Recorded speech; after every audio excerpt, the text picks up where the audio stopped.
അപ്പോഴേ നമ്മുടെ ഐറ്റം ഇതായിരുന്നു കേട്ടോ. ഹെൽത്തി ആയിട്ടുള്ളൊരു കേക്കാണേ. റാഗി വെച്ചിട്ടാണ് ഈ ഒരു കേക്ക് ഉണ്ടാക്കുന്നത്. മാത്രമല്ല ഇതിൽ നമ്മൾ പഞ്ചസാര ചേർക്കുന്നില്ല, അതുമല്ല മുട്ടയും ഇല്ല കേട്ടോ. അതുകൊണ്ട് തന്നെ ആർക്കും കഴിക്കാൻ പറ്റുന്ന ഒരു ഹെൽത്തി കേക്കാണ്. അപ്പോൾ ക്രിസ്മസിന് ഇനി ഹെൽത്തി ആയിട്ട് കേക്ക് കഴിക്കാതിരിക്കേണ്ട, ഇങ്ങനെ ഒന്ന് ഉണ്ടാക്കി നോക്കിയോളൂ. അപ്പോൾ എല്ലാവർക്കും ഇഷ്ടപ്പെടുമെന്ന് മാത്രമല്ല, നിങ്ങളിത് ഒരു തവണ ഉണ്ടാക്കിയാൽ വീണ്ടും വീണ്ടും ഉണ്ടാക്കി നോക്കുകയും ചെയ്യും. അപ്പോൾ ഇനി വാചകം നിർത്താലേ പാചകത്തിലേക്ക് കിടന്നാലോ. അപ്പോൾ അതിന് വേണ്ടിയിട്ടേ ഒരു കപ്പ് പാല് വേണം കേട്ടോ. റൂം ടെമ്പറേച്ചറിലുള്ള പാലാണേ. ഇതിലേക്ക് ഒരു 6 ടേബിൾ സ്പൂണോളം സൺഫ്ലവർ ഓയിലാണ് ചേർത്ത് കൊടുക്കുന്നത്. ഇതിലേക്ക് 1 ടീസ്പൂൺ വാനില എസൻസും ശർക്കര ചീവി എടുത്ത കണക്കാണ് പറയുന്നത്, 3/4 കപ്പ് കേട്ടോ.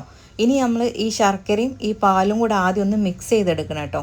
ഇതൊന്ന് ഇതിൽ മെൽറ്റായിട്ട് വരണേ. അപ്പോൾ അതുവരെ നമ്മൾ ജസ്റ്റ് ഇതൊന്ന് ഇതുപോലെ തവി വെച്ചിട്ട് ഒന്ന് മിക്സ് ചെയ്തെടുക്കുക കേട്ടോ. ഇനി നമ്മളിതിലേക്ക് ചേർത്ത് കൊടുക്കുന്നത് കൊക്കോ പൗഡറാണ്. ഒരു 6 ടേബിൾ സ്പൂണോളം കൊക്കോ പൗഡർ ചേർത്ത് കൊടുക്കുന്നുണ്ട്. അതുകൂടെ നമ്മളിതിൽ ഒന്ന് മിക്സ് ചെയ്തെടുക്കുക. നമ്മളിതിൽ മൈദയും ഗോതമ്പ് പൊടിയാണ്ട് ഒഴിവാക്കിയിട്ട് റാഗി പൗഡറാണ് കേട്ടോ ഇതിലേക്ക് ചേർത്ത് കൊടുക്കുന്നത്. 1 കപ്പ് റാഗിയുടെ പൊടിയാണ് ചേർത്ത് കൊടുക്കുന്നത്. ഇതിലേക്ക് 1/2 ടീസ്പൂൺ ബേക്കിംഗ് സോഡയും 1/2 ടീസ്പൂൺ തന്നെ ബേക്കിംഗ് പൗഡറും കൂടെ ചേർത്ത് കൊടുത്ത് നന്നായിട്ട് നമ്മളിതൊന്ന് മിക്സ് ചെയ്തെടുക്കുക കേട്ടോ. എല്ലാം കൂടെ നല്ലപോലെ അങ്ങ് മിക്സായി കിട്ടിയാൽ മാത്രം മതി കേട്ടോ. നിങ്ങൾക്കറിയാമല്ലോ കേക്കിൻ്റെ ബാറ്റർ ഏതുപോലെ ആയിരിക്കും എന്നില്ലേ, ആ ഒരു കൺസിസ്റ്റൻസിയാണ് നമുക്കിതിലേക്ക് വേണ്ടത് കേട്ടോ. അപ്പോൾ ഇതെല്ലാം കൂടെ മിക്സായി വന്നിട്ടുണ്ട്. അപ്പോൾ ഇതിലേ കട്ടകളൊക്കെ ഉണ്ടോ എന്ന് പ്രത്യേകം ഒന്ന് ശ്രദ്ധിക്കുക കേട്ടോ. അതുണ്ടെങ്കിൽ അതോടെ നല്ലപോലെ ഒന്ന് ഉടച്ചെടുത്തതിന് ശേഷമാണ് നമ്മളിത് സ്റ്റീം ചെയ്തെടുക്കുന്നത്. അപ്പോൾ ഇതിൻ്റെ ഒരു കൺസിസ്റ്റൻസി നിങ്ങൾ കണ്ടല്ലോ, ഈ ഒരു പരുവത്തിലായിരിക്കും കേട്ടോ നമ്മളെ ബാറ്റർ ഉണ്ടാവേണ്ടത്. ഇനി ഞാൻ ഇതുപോലുള്ള സ്റ്റീലിൻ്റെ ഒരു പാത്രത്തിലാണ് ഇത് വേവിച്ചെടുക്കുന്നത്. നിങ്ങൾക്ക് ഗ്ലാസ്സിലൊക്കെ വേവിക്കുന്നെങ്കിൽ അങ്ങനെയും വേവിച്ചെടുക്കാം കേട്ടോ. ഇത് എല്ലാവരുടെ അടുത്തും ഉണ്ടായിക്കൊള്ളണമെന്നില്ല. അപ്പോൾ സ്റ്റീലിൻ്റെ ഗ്ലാസ്സൊക്കെ ഉണ്ടാവുമായിരിക്കുമല്ലോ, അപ്പോൾ അത് വെച്ചിട്ട് അതിൽ നിൽക്കും ഇത് ബേക്ക് ചെയ്തെടുക്കുക കേട്ടോ. നമ്മൾ ബേക്ക് ചെയ്യാന്ന് പറഞ്ഞാൽ സ്റ്റീം ചെയ്തെടുക്കുകയാണ് ചെയ്യുന്നത്. അപ്പോൾ ഞാനിവിടെ ഒരു നോൺ സ്റ്റിക്കിൻ്റെ പാത്രം എടുത്തിട്ടുണ്ട്. അതിലിങ്ങനെ ടിഷ്യൂ പേപ്പർ ഇട്ട് കൊടുക്കുന്നുണ്ട്. ഞാൻ ഈ ടിഷ്യൂ പേപ്പർ വെച്ചത് എന്തിനാണെന്ന് മനസ്സിലായോ? ഞാനേ നോൺ സ്റ്റിക്കിൻ്റെ പാനാണ് എടുത്തേക്കുന്നത്. അതുകൊണ്ട് തന്നെ ഇതിൽ നേരിട്ടങ്ങ് വെക്കുന്ന സമയത്ത് ആ പാന് സ്ക്രാച്ച് വരാനുള്ള ചാൻസ് ഉണ്ട്. അതുകൊണ്ടാണ് ഇതുപോലെ ടിഷ്യൂ പേപ്പർ ആദ്യം വെച്ചത് കേട്ടോ.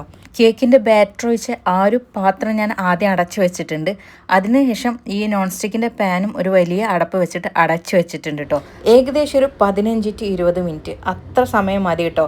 ആ സമയം കൊണ്ട് തന്നെ ഇത് നല്ല പോലെ വെന്ത് കിട്ടും. പിന്നെ നമ്മളിത് എടുക്കുന്ന പാത്രത്തിൻ്റെ വലുപ്പത്തിനനുസരിച്ചാണ് കേട്ടോ ഇത് വെന്ത് കിട്ടുന്നതിൻ്റെ ഇത് വരുന്നത്. ഇത് ചെറിയൊരു പാത്രമാണല്ലോ, അതുകൊണ്ട് തന്നെ ഈ ഒരു 15 മിനിറ്റ് കൊണ്ടൊക്കെ തന്നെ വെന്ത് കിട്ടും. നിങ്ങൾക്കിത് ആ ഒരു ആവിയിൽ തന്നെ ചോക്ലേറ്റ് അതിലേക്ക് ഇങ്ങനെ മെൽറ്റായി പോകണമെന്നുണ്ടെങ്കിൽ ആ സമയത്തൊന്ന് ഇട്ട് കൊടുത്താൽ മതി കേട്ടോ.